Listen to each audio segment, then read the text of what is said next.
তার উপরে যে নৃশংস ব্যবহার হয়েছিল তার প্রতিবাদ করতে গায়ে আগুন লাগতে দিয়েছে।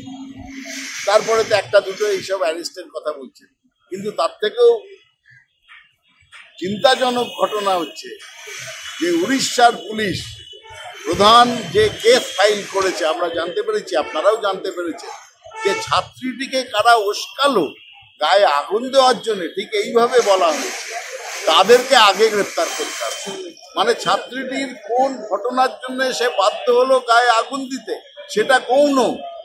ছাত্রটি আগুন লাগিয়ে মারা গেছে গায়ে প্রতিবাদ করে, তাতে উড়িষ্যা সরকার বিজেপি সরকারের মুখ পুড়েছে, তার পেছনে কারা সেইটাকে আগে তদন্ত করে বার করে তাদের শাস্তি পাওয়া যায়।